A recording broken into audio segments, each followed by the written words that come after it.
Oh my god. I'm back, bitches.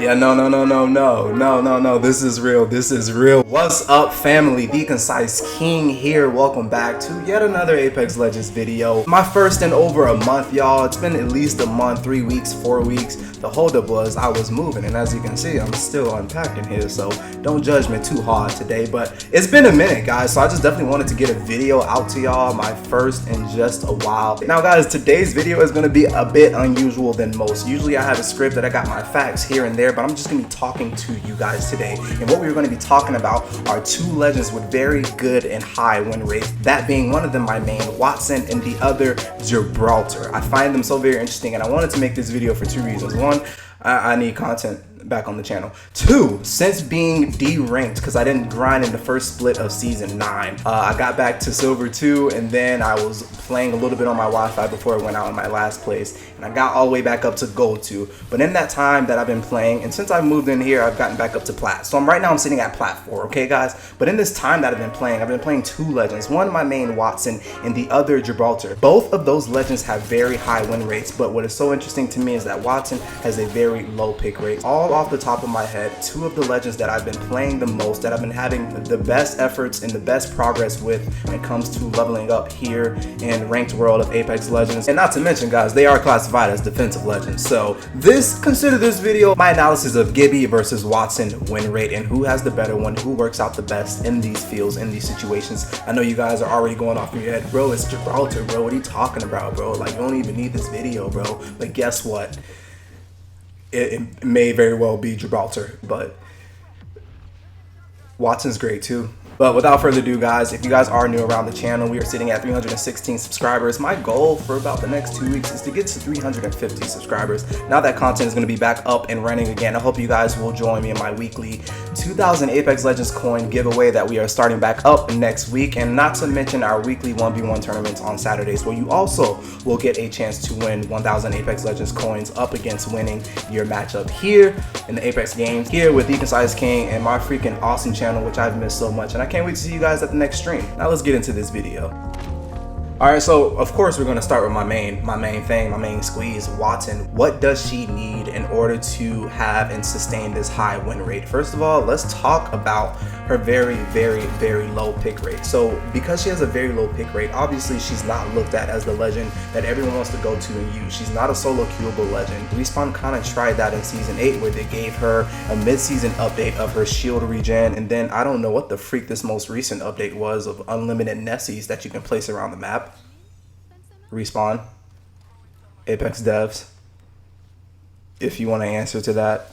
Nonetheless, there are just a few things that her win rate requires in order to keep that very high win rate for her team. Number one is communication. Now, communication is very tricky because it kind of falls hand in hand with sticking with your team. She is a defensive legend, and like I said, she's not going to be the one who's going to be so aggressive and pushing on the fights. You actually should be using her almost like a Wattson if you do have such an aggressive team. Usually that comes with I don't know, a Revenant or Octane, or maybe even if you're just a Wattson and you have a Bloodhound or a Wraith, you have legends on your team that are classified as offensive, you have to know that they're going to push into these fights. And since Wattson is not a solo queuable legend, you kind of need to be there with her in these fights, in the midst of the fights, just to take advantage of all the things that you can. So communication is key. That falls in line with sticking with your team. Not only that, but that actually goes hand in hand with ping communication. Now, there are several ping options that you can use, like, of course, I'm going here, I'm defending this area, I'm attacking here.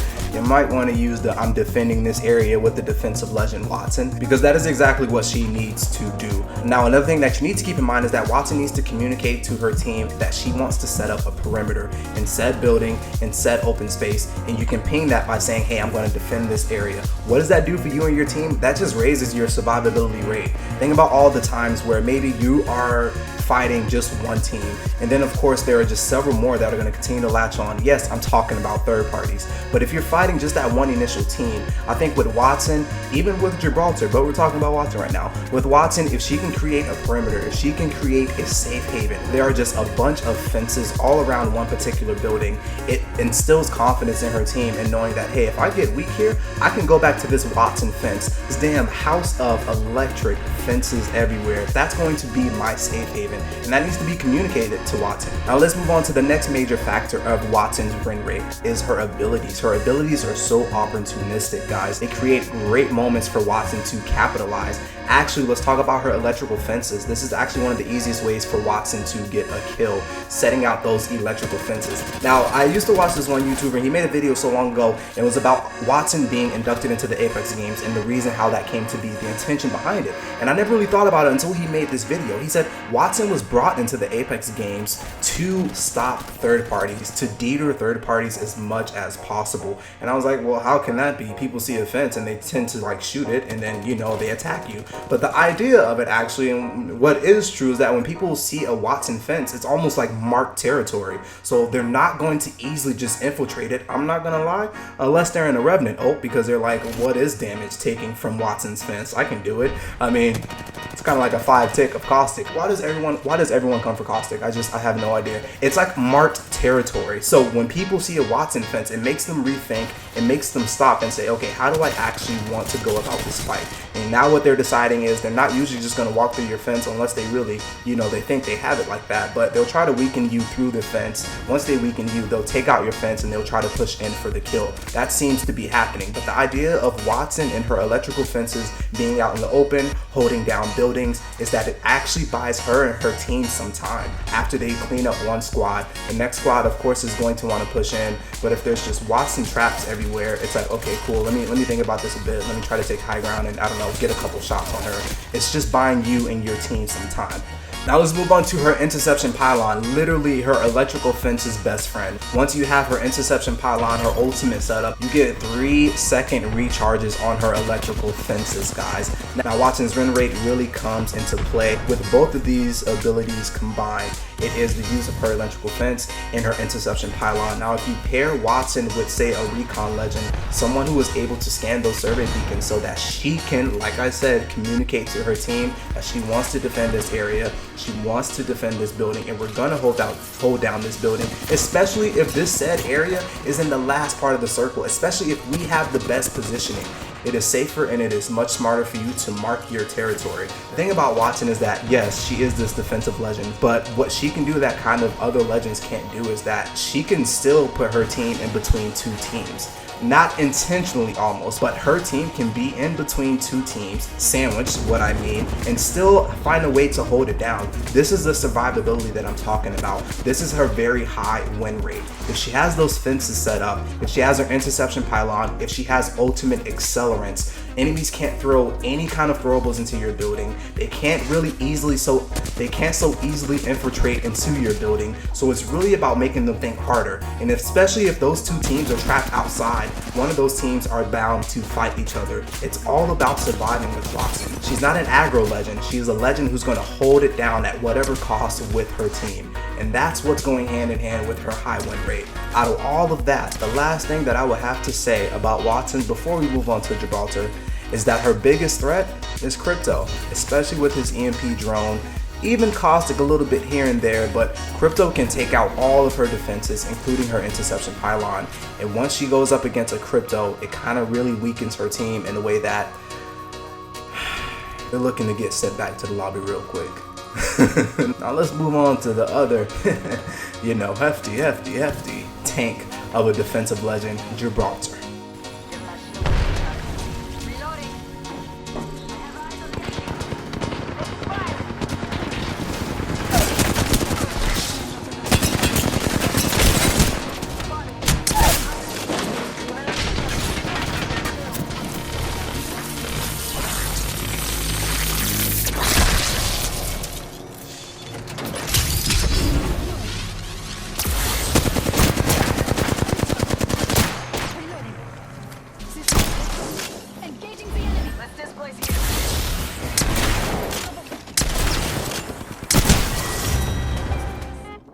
Not gonna spend too much time here, but guys, now there are just 3 huge factors when it comes to Gibraltar's very good win rate. Why you see him on the ranked comp end of the spectrum, the pro play end of the spectrum, every end of the damn spectrum, why he's actually a favorite. No, because he's not like a big huggable bear, but because of 1, his dome shield, 2, his defensive bombardment, and 3, that damn hitbox of his that he has. They call Gibby the shielded fortress, and there is a reason for that. He is a defensive legend, but he's a defensive legend with a lot of to him, okay? He is the tank on your team. Now, the first thing I want to start with is his dome shield. That big, powerful dome shield does not really take damage, really deflects a lot of everything from ultimates to grenades to bullets once that baby is up. Can you believe that once upon a time it used to be deployed for about 18 seconds? Now it's 15 and it still feels like 18, but that's just how strong the dome shield is. Not to mention what also factors into his win rate, and when we're talking about survivability, kind of like Wattson, is the fact that while in the dome shield, he has a 20% faster revive time. That comes out to, I believe, 5 seconds while inside of Gibby's dome of protection. Now this is just one of the most clutch factors that I just don't see a lot of Gibraltars use, man. You have to, especially if you have that gold backpack. If you're looking at a second shorter revive time from all of the other legends, you have no choice but to get a bit riskier with those revives, especially in Gibby's dome of protection, where you have literally a dome of protection. If your enemies are just further away from you, it is so much easier, quicker, faster to get that res right away than to let your enemies push in on you, because we all know how flustered we get. We all know how scared we can get once we see that enemy pushing in, closing in on us. It's like losing your shield to an octane only to go hide and try to heal up, and you just hear those damn legs coming for you. You know what I mean? Like, you don't let that happen to you guys. You have a 1 second shorter revive time. We have to take advantage of that. That is what plays into his survivability.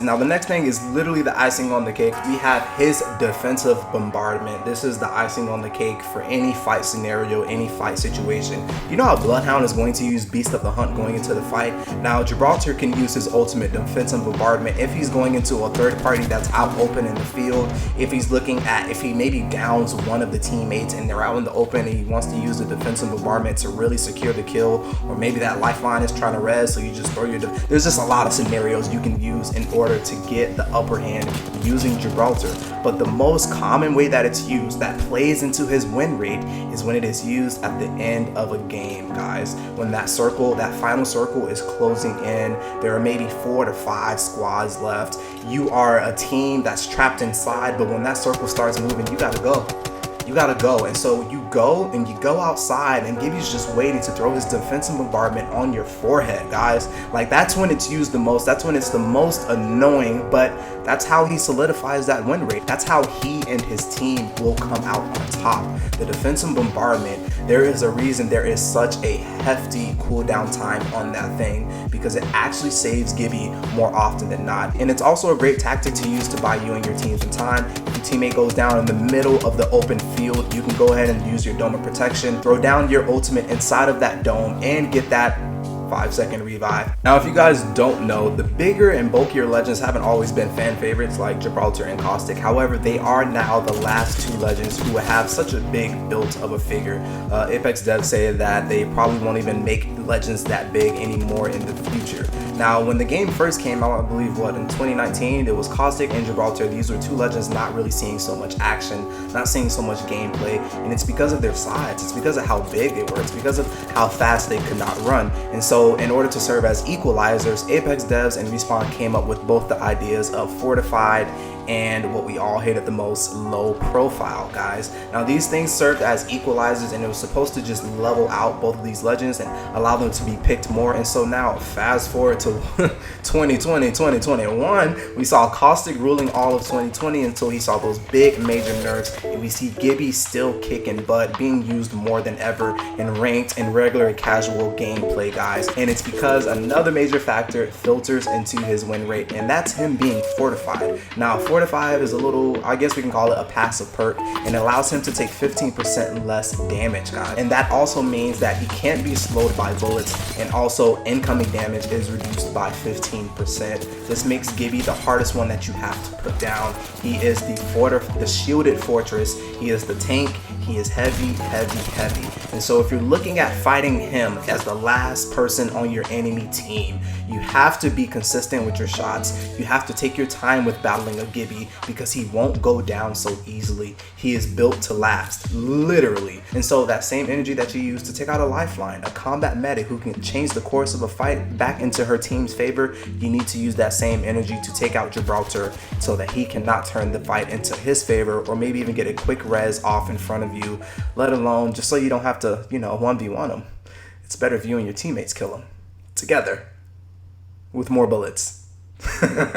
And so here is my take. As much as I am a Wattson man, as much as I love playing Wattson, being patient, she's taught me so much when it comes to Apex. I have to say that Gibraltar gives you a little bit of the best of both worlds. You can be aggressive, you can also be the savior and the rescuer, guys. There are times where he is going to come under attack and he can kind of save himself just throwing out that dome shield, popping a quick battery. It's about, I think his survivability rate is a bit more fitted for the game as far as you needing to defend yourself when the time comes. He's able, I think, to successfully 1v2 a team if maybe he has to, versus Wattson, who would have to really rely on her electrical fences and the idea of spending countless hours in the firing range. Yes, hitting your shots. So I can see why a lot of players would naturally go with Gibraltar.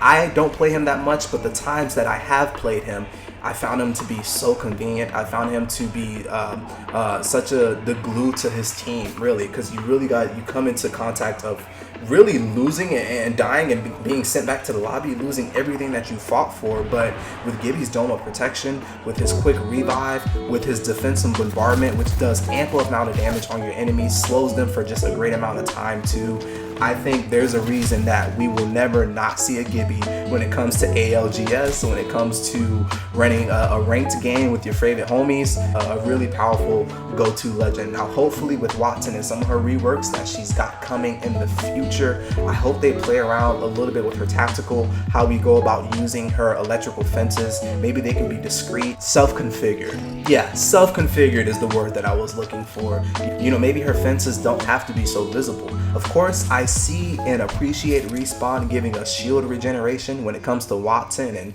trying to stay more in the fight with her team.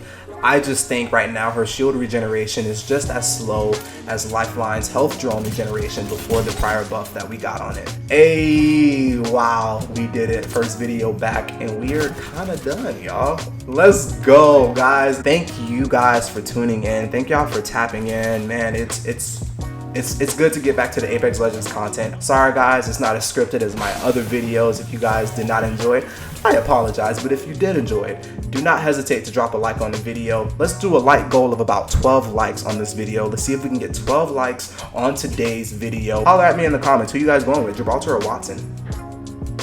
Gibraltar or Wattson. Now, you don't have to choose Gibraltar because Wattson is a low pick rated legend. Like I said, the win rate is there. You could choose Gibraltar, but holler at me in the comments. Who are you guys going with when it comes to running ranked with your friends? Who do you think you're going to have better chances with? It's your boy, the Concise King, and as always, I'll see you in the next Apex Legends video, in the next Apex Legends live stream, and of course, always my peeps in the Apex Legends arena. Peace. I can feel the world getting farther. Every year the stars get darker.